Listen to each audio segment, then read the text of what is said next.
Hello dear, welcome करता हूं YouTube channel nursing ज्ञान में। आज का वीडियो होने वाला है आप सभी जीएनएम सेकेंड ईयर के लिए दो सब्जेक्ट मेंटल हेल्थ नर्सिंग और चाइल्ड हेल्थ नर्सिंग के ऊपर। जैसा कि जानते हैं कि कल के वीडियो में हमने MSN 1 और MSN 2 को देखा था एक एक क्वेश्चन। तो आज हम लोग देखने वाले हैं child health nursing, mental health nursing का एक एक प्रश्न देखेंगे, ठीक है। बाकी यह चाइल्ड हेल्थ नर्सिंग का तीसरा जो है आज मैं यहाँ पे बता दूं कि चाइल्ड हेल्थ नर्सिंग के आपके यूनिट नंबर 3 है। और वहीं पे बात किया जाए, यूनिट नंबर ये आपका 2 ही होगा। वृद्धि और विकास ही अभी चल रहा है तो यूनिट नंबर 2 ही होगा। और मेंटल हेल्थ नर्सिंग का यह यूनिट नंबर 4 आज शुरू होगा, ठीक है। तो यह चाइल्ड हेल्थ नर्सिंग का दूसरा सब्जेक्ट का है और मेंटल हेल्थ नर्सिंग का चौथा सब्जेक्ट का प्रश्न है, ठीक है। वीडियो नंबर यह 10वां होने वाला है, चाहे चाइल्ड हेल्थ हो मेंटल हेल्थ हो, दोनों के लिए यह वीडियो नंबर का 10वां है, ठीक है। चलिए शुरू करते हैं। सबसे पहले आप लोग यहाँ पे क्वेश्चंस देखिएगा। किशोरावस्था की प्रमुख समस्याओं को वर्णन करें। यहाँ पे क्वेश्चन पूछे गए हैं कि problems of adolescent. Problem of adolescent का मतलब होता है कि किशोरावस्था में होने वाला प्रमुख समस्या के बारे में बताना है। आपसे क्वेश्चन पूछेगा कि किशोर अवस्था में एडोलेसेंट का मतलब एडोलेसेंट में कौन कौन सी प्रॉब्लम होती है उसके बारे में बताइए। तो मेरे डियर सबसे पहले समझ लीजिए किशोरावस्था किस उम्र को कहते हैं। तो मेरे डियर 12 से बाद यानी 13 वर्ष से लेकर 18 वर्ष तक के जो उम्र का जो सीमा होता है, इसी उम्र सीमा को हम लोग किशोरावस्था कहते हैं, ठीक है। बच्चा किशोरावस्था में होता है। 18 से बाद को हम लोग क्या कहते हैं, वयस्कावस्था कहते हैं। समझ रहे हैं चीज़ को। तो चलिए हम लोग प्रमुख समस्या के बारे में देखते हैं कौन कौन से समस्या होता है। मेरे डियर किशोरावस्था की कुछ प्रमुख समस्याएं निम्नलिखित हैं। मीन्स किशोर अवस्था में होने वाले जो प्रमुख समस्या है यहाँ पे दिया गया है। देखिए सबसे पहला है किशोरावस्था के दौरान कुपोषण एवं सूक्ष्म तत्वों की कमी होने के कारण रक्त की कमी हो जाती है। बच्चा जब 16 से 18 वर्ष की उम्र में किशोरावस्था में होता है तो उसमें रक्त की कमी हो सकता है। रक्त की कमी कब होता है, तो कुपोषण होने से या कुछ सूक्ष्म तत्व जैसे आयरन वगैरह की कमी से एनीमिया होता है, रक्त में कमी आता है, ठीक है। दूसरा है धूम्रपान, शराब और नशीले पदार्थों का सेवन करने से व्यवहार संबंधी व्याधियाँ उत्पन्न हो जाती हैं। अब चूँकि किशोरावस्था है तो 15 साल, 14 साल, 16 साल, 18 साल ये सब उम्र बहकने का उम्र होता है। तो जो भी अगर किशोरावस्था में नशीला, धूम्र पदार्थ और शराब का सेवन करता है तो उसका बिहेवियर से संबंधित जो है परेशानियाँ होता है, ठीक है। तीसरा यहाँ पे है पॉइंट देखिएगा, तनाव, चिंता एवं अन्य मानसिक रोग जैसे अवसाद बाल अपराध को जन्म देते हैं। अब ये जो चीज़ें होता है, चाहे वो तनाव हो, चिंता हो एवं अन्य मानसिक रोग हो, यह सब क्या करता है कि इस उम्र में व्यक्ति को डिप्रेशन में जाता है और फिर व्यक्ति बाल अपराध जो है होता करता है, ठीक है। मतलब किसी को खून कर देना, किसी को पीट देना, ये सब बाल अपराध आता है। बाल अपराध कब आता है, जब मानसिक रोगों, मानसिक तनाव और चिंता से ग्रसित हो जाते हैं तो, ठीक है ना। चौथा है किशोरावस्था के दौरान अत्यधिक मोटापा होने के कारण मृत्यु दर में वृद्धि होती है व गर्भधारण करने में कठिनाई पैदा होती है। अगर किशोरावस्था में अगर फीमेल है तो उससे क्या होता है, मोटापा होने में मृत्यु दर कारण बन सकता है, वृद्धि दर कम हो सकता है इससे, और गर्भधारण करने में भी कठिनाई आता है। अगर कोई गर्ल बहुत ज़्यादा मोटी हो जाती है तो उसको प्रेगनेंसी में बहुत ज़्यादा परेशानी का सामना करना पड़ता है, जो कि एक किशोरावस्था में हो सकता है ये समस्या, ठीक है। पाँचवा यहाँ पे देखिएगा, इस अवस्था में आत्महत्या की प्रवृत्ति के कारण अनेक दुर्घटनाएं होती है। अब ये जो लोग नहीं कहता है कि 15 से लेकर 18 साल की उम्र जो है बच्चा के लिए बहुत ही सोचने संभलने का उम्र होता है, तो इसमें आत्महत्या का प्रवृत्ति जो है आने का बहुत सारे कारण से आता है, जो अनेक दुर्घटनाओं को भी जन्म देता है, ठीक है। गर्भपात एवं मासिक धर्म से संबंधित बीमारियाँ उत्पन्न होता है। अब चूँकि हम लोग जानते हैं 13 से 18 जो किशोरावस्था का समय है, इसी समय जो है क्या होता है कि फीमेल में मासिक धर्म भी शुरू होता है, ठीक है। और ऐसे में ये धर्म शुरू होता है तो हो सकता है इससे संबंधित बीमारी भी हो सकता है इस उम्र में, या इस उम्र में गर्भपात भी जो है कोई ना कोई जो है कारण से गर्भपात भी हो सकता है। तो यह जो है होता है, ठीक है। सातवां देखिएगा, यौन जनित रोग सेक्सुअल ट्रांसमिटेड डिजीज जैसे सिफिलिस एवं एड्स का फैलना। अब अगर किशोरावस्था में बच के नहीं रहा जाए, ठीक है ना, किशोरावस्था में अगर बच के नहीं रहा जाए तो इस दौरान जो है व्यक्ति के एसटीडी होने के चांसेज रहते हैं, जैसे सिफिलिस होना, एड्स होना, ठीक है, और सारे रोग है एसटीडी का। बाकी आठवां है किशोर शिक्षा एवं रोजगार के अवसरों से वंचित होना। अब इस उम्र में किशोरावस्था में शिक्षा और रोजगार से भी लोग वंचित हो जाते हैं, जिसके कारण अनेक समस्या होता है। तो यह भी जो है बहुत सारे लोग बच्चे जो होते हैं, देखते होइएगा कि रोड पर भटकते रहते हैं, पढ़ने की उम्र में वो पढ़ाई नहीं मिलता है और वह रोड पर भटकते रहते हैं। तो यह भी कहीं ना कहीं एक आपके समस्या ही है किशोरावस्था का, ठीक है। तो इस प्रकार से मैंने आपको 8 समस्या बता दिया। यह सब के सब एडोलेसेंट में होने वाला प्रॉब्लम है, मतलब किशोरावस्था में। तो आप लोग इसको अच्छे से क्या कीजिएगा, अध्ययन कर लीजिए, समझ लीजिए, ठीक है। क्वेश्चन में कोई ज़्यादा दम नहीं है। यहाँ पे इंग्लिश दिया गया है, आप लोग इंग्लिश को अच्छे से टेकअप कर लीजिए और इंग्लिश वाले इंग्लिश में इसको बढ़िया से लिख लीजिएगा। बाकी मैं पीडीएफ तो दे ही देता हूँ, पीडीएफ आपको डिस्क्रिप्शन में मिल भी जाएगा, ठीक है। तो इस प्रकार से आपको यहाँ पे मैंने करा दिया। अब चलिए हम नेक्स्ट क्वेश्चन चलते हैं। नेक्स्ट क्वेश्चन है किशोरावस्था की प्रमुख आवश्यकताओं के बारे में वर्णन करें। अब यहाँ पे स्पेशल नीड्स पूछ रहा है एडोलेसेंट का, मतलब किशोर अवस्था में कौन कौन से प्रमुख आवश्यकता होता है, इसके बारे में जो है यहाँ पे पूछ रहा है, ठीक है। चलिए हम लोग यहाँ पे देखते हैं। तो यहाँ पे देखिए किशोरावस्था में क्या क्या चीज़ की आवश्यकता होती है।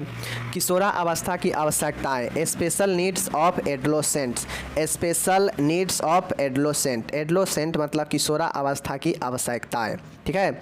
इस अवस्था में किशोरों की अनेक आवश्यकताएं होती है, जिनमें से कुछ मुख्य निम्न प्रकार हैं। मतलब जब बच्चा किशोर अवस्था में जाता है तो उसके अनेक जो है डिमांड, अनेक नीड्स हो जाते हैं, अनेक आवश्यकता हो जाते हैं। अब यही आवश्यकता को हमको बताना है कि क्या क्या आवश्यकता होता है।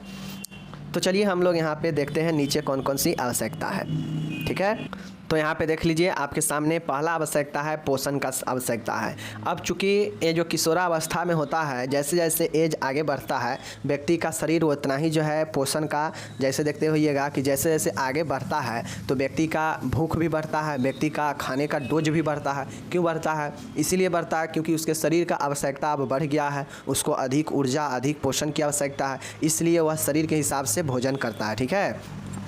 और जो किशोर अवस्था में जितने भी जीनेटियल पार्ट होते हैं, जननांग होते हैं, या शरीर का जो विकास होता है, कद काठी होता है, यह सब के सब जो है रूप लेता है इसी किशोरा अवस्था में ही, ठीक है। इसलिए ज़्यादातर चीज़ें पोषण और ऊर्जा की आवश्यकता होती है, ठीक है। पोषण और ऊर्जा की कमी से किशोरों की वृद्धि और बौद्धिक विकास बुरा प्रभाव पड़ता है। अगर किसी व्यक्ति में 18 वर्ष तक अगर बहुत सारे चीज़ों का विकास नहीं हुआ है तो समझिए आगे भी उसका संभावना विकास का कमी है, क्योंकि जो भी छोटा मोटा जो चीज़ होता है विकास का, वह जो है आपके इस 18 वर्ष की उम्र तक जो है विकास हो जाना चाहिए और हो भी जाता है, ठीक है। इक्का दुक्का थोड़ा सा जो रहेगा वो 18 वर्ष के बाद होता है। बाकी अगर किशोरावस्था की बात देखा जाए तो यहाँ पे शारीरिक वृद्धि और बौद्धिक जो है ये बुरा प्रभाव इस दोनों पर कब पड़ता है, जब पोषण ऊर्जा की कमी होती है किशोरावस्था में, ठीक है। तो इसलिए पोषण का डिमांड जो है बढ़ जाता है। कैसे? जैसे किशोरावस्था के दौरान लड़कियों में मेंस्ट्रुएशन के कारण रक्तस्राव होने से आयरन, आयोडीन एवं अन्य पोषक तत्वों की कमी हो जाती है। संतुलित व पोषक आहार से इसकी कमी को पूरा किया जा सकता है। उसी प्रकार से लड़का में भी बहुत सारे चीज़ें चेंजेज होते हैं जो उसके शरीर को अच्छा बनाने के लिए, कद काठी बनाने के लिए बहुत सारे खनिजों, पोषक पदार्थों की ज़रूरत होती है। तो ये पहला हो गया, ठीक है। दूसरा जो आवश्यकता होता है व्यक्ति की स्वच्छता, पर्सनल हाइजीन। अब शरीर की वृद्धि और विकास के लिए व्यक्तिगत साफ सफाई की आदत भी अत्यंत आवश्यक है। अगर आप गंदे गंदे से रहेंगे तो आपके शरीर में बीमारी होगा, और बीमारी होगा तो वह आपके वृद्धि और विकास को क्या करेगा? सीधा प्रभावित करेगा। तो इसीलिए कहा जा रहा है कि शरीर के वृद्धि और विकास के लिए व्यक्तिगत साफ सफाई की आदत अत्यंत आवश्यक है, ठीक है। दूसरा पॉइंट। तीसरा पॉइंट है यहाँ पे केयर ऑफ आई। अब किशोरों की आँख की साफ़ सफाई नियमित रूप से करनी चाहिए। अपनी आँखों को धूल, धूप आदि से बचाना चाहिए। कम रोशनी में पढ़ाई नहीं करनी चाहिए। दिन भर में आँखों को साफ पानी से 2 से 3 बार धोनी चाहिए। तो तीसरा आवश्यकता क्या है? आँखों की देखभाल करना, यह किशोरा में होता है, ठीक है। चौथा है दांतों की देखभाल में अगर आप देखते होइएगा अक्सर लड़कियां के दांतें ख़राब हो जाता है, पिन लगा होता है ज़्यादातर। ऐसा क्यों होता है? इसीलिए होता है क्योंकि कहीं ना कहीं वह बहुत ज़्यादा मीठा, बहुत ज़्यादा चॉकलेट वगैरह का सेवन की रहती है, जिसके कारण उसको दांतों को क्या होता है, कैविटी पकड़ लेता है, जिससे प्रॉब्लम होता है। किशोरों को नियमित रूप से दांतों की सफाई करनी चाहिए, ज़्यादा मीठा ना खाएं एवं खाने के बाद अच्छी तरह से सफाई करनी चाहिए ताकि दांत में कोई भी प्रॉब्लम ना रहे। ठीक है। नेक्स्ट है, दिन में 2 बार ब्रश करने की आदत डालें। कैविटी होने पर तुरंत दंत चिकित्सक से इलाज करवाएं। चूँकि जो किशोरावस्था होता है, यहाँ पे गलत संगति, गलत आदतों की वजह से जो चीज़ नहीं खाना चाहिए उसका भी लोग ज़्यादा बच्चा पसंद करता है और वह आगे आपको उस चीज़ पर प्रभावित करता है। जैसे अगर ज़्यादा मीठा, ज़्यादा चॉकलेट वगैरह कोई अगर खाता होगा तो उसको दांतों पर क्या होता है, बुरा असर करता है और दांतों की देखभाल होनी चाहिए। 5वां जो आवश्यकता है यहाँ पे देखिएगा, वो है care of ear, nose, throat. अब ये सब जो है कान, नाक, गले, इसकी देखभाल बहुत ज़रूरी होती है। क्यों? क्योंकि इससे अगर देखभाल नहीं किया गया तो तेज़ आवाज़ में संगीत सुनने से कानों को क्षति हो सकता है। ठीक है। खांसते छींकते समय मुंह पर रुमाल, कपड़ा रखना चाहिए। नाक एवं गले की नियमित रूप से सफाई करें, इधर उधर खांसे छींके नहीं। ठीक है। तो इस प्रकार से हम अपने कान, नाक एवं गले की देखभाल करने की आवश्यकता बढ़ जाती है किशोरावस्था में। चूँकि जब किशोरावस्था में चीज़ें बेटर होगा तो आगे एडल्ट में और बुढ़ापा में भी बढ़िया रहेगा। अगर आपका किशोरावस्था में ही 18 वर्ष की उम्र तक ही अगर आपका दांत खराब हो जाए, आँख खराब हो जाए, बाल खराब हो जाए तो धीरे धीरे आपके एडल्ट जाने तक आपका वो चीज़ और ज़्यादा डैमेज हो जाएगा। तो इसीलिए ये सब आवश्यकता है किशोरावस्था में देखभाल करने की। नेक्स्ट है त्वचा, नाखून और बालों की देखभाल। अब एक अच्छा आप बाल चाहते हैं तो आप बालों को नियमित रूप से केयर करें, बालों को काट कर रखें, नाखून को काट कर रखें जिससे उसमें गंदगी ना जाए। ठीक है।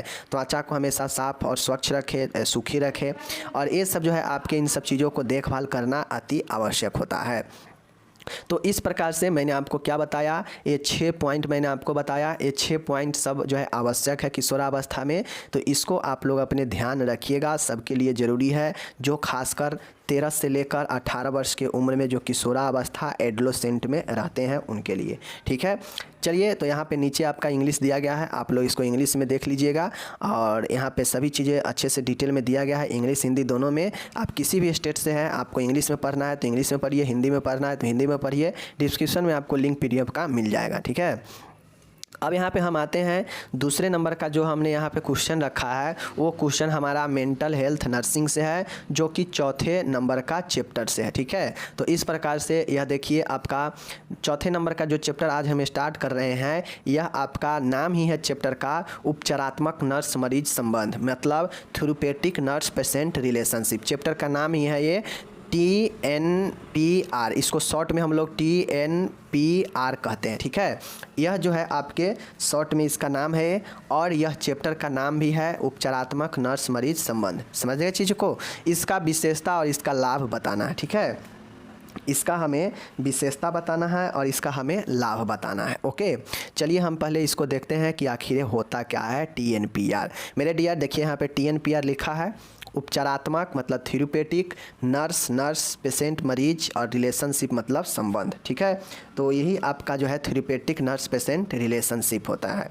आम भाषा में कहा जाए तो यह नर्स और मरीज के बीच का एक संबंध होता है जो योजनाबद्ध होता है, जिसका जो उद्देश्यपूर्ण होता है, जिसमें अंतर क्रिया मतलब उसके अंदर जो है क्रिया शामिल होता है। ठीक है। तो इस प्रकार से ये आपके क्या होते हैं, ये नर्स और रोगी के बीच का एक योजनाबद्ध उद्देश्यपूर्ण अंतर क्रिया का एक श्रृंखला होता है और इसी श्रृंखला का यह अंतिम परिणाम होता है। समझ गए? सीधा कहा जाए कि उपचारात्मक नर्स मरीज संबंध मतलब उपचार के लिए, ट्रीटमेंट के लिए जो नर्स और मरीज के बीच जो संबंध स्थापित किया जाता है, जो योजनाबद्ध उद्देश्यपूर्ण और अंतर क्रिया का एक अंतिम श्रृंखला का परिणाम होता है। मीन्स इसमें एक बेहतर उपचार के लिए, योजनाबद्ध उपचार के लिए और साथ में अंतर क्रिया हो, इसके अंदर काम हो, ऐसे जो है एक संबंध बनाया जाता है जो मरीज और नर्स के बीच में होता है। चीज़ों को समझ गए? चलिए, ये हो गया आपका, यह निश्चित अवधि के लिए होता है। अब समझिए, ये जो रिलेशन होता है दोनों के बीच में, यह एक निश्चित समय अवधि के लिए होता है। निश्चित समय अवधि की बात किया जाए यहाँ पे तो मैंने आपको क्या बताया कि ये जो संबंध बनता है ना, यह संबंध एक निश्चित समय के लिए होता है। ऐसा नहीं है कि यह संबंध ज़िंदगी भर के लिए बन जाता है। जैसे मान गए कोई पेशेंट आएगा हॉस्पिटल में, उसको दिखाना है, तो दिखाने के लिए नर्स के बहुत बड़ा रोल होता है मरीज़ के लिए। तो ऐसे में उस मरीज़ के एक योजनाबद्ध तरीके से देखभाल हो, अच्छे तरीके से देखभाल हो, उसका एक उद्देश्य निकले, मतलब उसका एक पर्पज हो कि मरीज़ को ठीक करना है। तो ऐसे देखभाल के लिए जो है यह रिलेशनशिप बनता है और यह एक समय अवधि के लिए होता है। मीन्स जब मरीज डिस्चार्ज हो जाता है अस्पताल से, तो यह डिस्चार्ज होते ही यह संबंध ऑटोमेटिक ख़त्म हो जाता है। ठीक है, इसीलिए इसे एक निश्चित समय अवधि के लिए कहा जाता है। इसमें अंतरक्रिया एक पूर्व निर्धारित स्थान पर होता है, मतलब इसके अंदर जो भी काम होता है, मतलब जो भी पेशेंट को देख रेख होगा वह पहले से एक निर्धारित स्थान पर होता है। ठीक है, इससे मरीज का सहायता हेतु स्थापित किया जाता है। स्पष्ट सी बातें हैं कि यह मरीज के सहायता के लिए यह संबंध स्थापित किया जाता है। तो ये चीज़ें ध्यान में रखिएगा कि यह एक निश्चित समय के लिए होता है। इसके अंदर जो भी काम होता है वह पूर्व से निर्धारित स्थान पर होता है। ठीक है, और इससे मरीज की सहायता हेतु स्थापित किया जाता है। ठीक है, समझ गए? चलिए नेक्स्ट यहाँ पे देखिएगा, उपचारात्मक नर्स मरीज संबंध के लाभ। Advantage of TNPR। Advantage of TNPR। Advantage of TNPR का मतलब होता है कि उपचारात्मक नर्स मरीज के क्या लाभ है, क्या होते हैं इससे। देखिए अब यही समझने की पॉइंटें हैं कि TNPR क्यों स्थापित किया जाता है, इसका क्या लाभ है। देखिए यह मरीज की बीमारी को जांच करने में मदद करता है। मीन्स ये जो TNPR होता है, जो संबंध ये बनता है, यह संबंध जो है यह मरीजों के बीमारी को जाँच करने में मदद करता है। ठीक है, यह मरीज की संप्रेषण में सहायता करता है, मतलब मरीजों से मरीज को बातचीत करने में दूसरे से सहायता करता है। ठीक है, अपनी बातों को कहने में मदद करता है। यह मरीज के विषम परिस्थितियों को सामंजस्य स्थापित करने की क्षमता में वृद्धि करता है। मीन्स यह जो है मरीजों में विषम परिस्थिति मतलब अपोजिट कंडीशन में भी खुद को सामंजस्य बनाए रखने का क्षमता में वृद्धि करता है। कौन? यह TNPR, therapeutic nurse patient relationship. समझ गए? यह मरीज के सामाजिकरण में मदद करता है, मतलब यह मरीज को अपने समाज में रहकर समाज में सबके साथ मिलजुल कर रहने में मदद करता है। यह मरीज की समस्या को हल करने में भी मदद करता है। TNPR मरीजों को समस्याओं को हल करने में भी मदद करता है। यह मरीज को नए प्रकार के व्यवहार एवं प्रतिमान को अपनाने में भी सहायता प्रदान करता है। यह मरीज को किसी का अगर व्यवहार में प्रॉब्लम हुआ है, व्यवहार बदल चुका था, तो उसके नए व्यवहार में भी लाने में और प्रतिमानों को अपनाने में भी सहायता करता है। समझ गए? मतलब नए चीज़ों को लाने में और उसे एक्सेप्ट करने में भी सहायता प्रदान करता है। सातवां है यहाँ पे, यह मरीज जो है देखिएगा, यह मरीज को उसकी समस्याओं के लिए वैकल्पिक उपाय खोजने में मदद करता है। मीन्स यह जो होता है TNPR, यह मरीजों को कोई एक जो है उपाय खोजने में भी मदद करता है, समस्या के उपाय खोजने में। ठीक है, तो इस प्रकार से ये सातों के सातों एडवांटेज है और यह एक नर्स और पेशेंट के बीच जो रिलेशन होता है और उससे क्या क्या लाभ हो सकता है, उसी लाभ को यहाँ पे बताया गया है। समझ गए चीज़ को? चलिए अब यहाँ पे हम इसके विशेषता को देखेंगे। लाभ तो देख लिए, अब हम इसके कैरेक्टरिस्ट को देखेंगे। ठीक है, कि इसके क्या क्या विशेषता होते हैं TNPR का। तो मेरे डियर TNPR का विशेषता ये है कि इन संबंधों की स्थापना रोगी की प्रभावी देखभाल हेतु की जाती है। अब देखिए यहाँ पे विशेषता और लाभ पूछा है, तो अगर आप दोनों को दोनों में लिख दीजिएगा तो कोई दिक्कत नहीं है। क्यों? क्योंकि विशेषता और लाभ बात वही है। विशेषता बताइए तो वह लाभ ही है और लाभ बताइए तो विशेषता ही है। तो दोनों को अगर दोनों में लिख दीजिएगा तो कोई दिक्कत नहीं होगा। ठीक है, बाकी देखिए इन संबंधों की स्थापना रोगी के प्रभावी देखभाल हेतु किया जाता है और ये वाला पॉइंट ऊपर भी आप लोग देखे ही हैं। ठीक है ना, यह प्रक्रिया योजनाबद्ध व उद्देश्यपूर्ण होता है। इसका एक विशेषता ये है TNPR का कि यह एक योजनाबद्ध और एक उद्देश्यपूर्ण होती है। ठीक है, इन संबंधों की स्थापना केवल चिकित्सीय काल के लिए होता है। अब ये जो संबंध स्थापित होता है, ऐसा नहीं है कि यह जिंदगी भर संबंध बन जाता है पेशेंट और रिलेशन के बीच में। यह सिर्फ और सिर्फ जो थेरेपेटिक चलता रहता है, जो चिकित्सीय काल होता है देख रेख का, सिर्फ उतने देर के लिए यह संबंध जो है स्थापना होता है। तो यही 3 विशेषता है, ज़्यादा विशेषता है नहीं, क्योंकि लाभ वाला ऊपर देख चुके हैं। तो लाभ ही एक प्रकार के विशेषता है और विशेषता ही एक प्रकार के लाभ हो जाएगा। तो ये सारे चीज़ें मैंने आपको बता दिया। तो बेसिक डिटेल आज हम आपको बता दिए कि TNPR क्या होता है, इसका क्या लाभ है, क्या विशेषता है। आगे हम लोग देखेंगे इसका जो क्वेश्चन पूछता है TNPR का फेज। ठीक है ना, TNPR का फेज यानी अवस्था के बारे में पूछता है, तो वो क्वेश्चन आपको नेक्स्ट वीक में आएगा जो कि आप लोग देखेंगे मेंटल हेल्थ नर्सिंग में, ठीक है। तो इस प्रकार से मैंने आपको 2 क्वेश्चन यहाँ पे मैंने आपको बता दिया। चाइल्ड हेल्थ नर्सिंग के 2 क्वेश्चन बताए हैं और ये क्वेश्चन आपको मेंटल हेल्थ नर्सिंग के बताए हैं। टोटल 3 क्वेश्चन, छोटे छोटे क्वेश्चन देखे हैं। हो सकता है आपके एग्जाम में से इस तीनों में से कोई एक क्वेश्चन 5 नंबर में पूछ ले, ठीक है। तो चलिए विदा लेते हैं, PDF डिस्क्रिप्शन में मिल जाएगा, डाउनलोड कर लीजिएगा। धन्यवाद।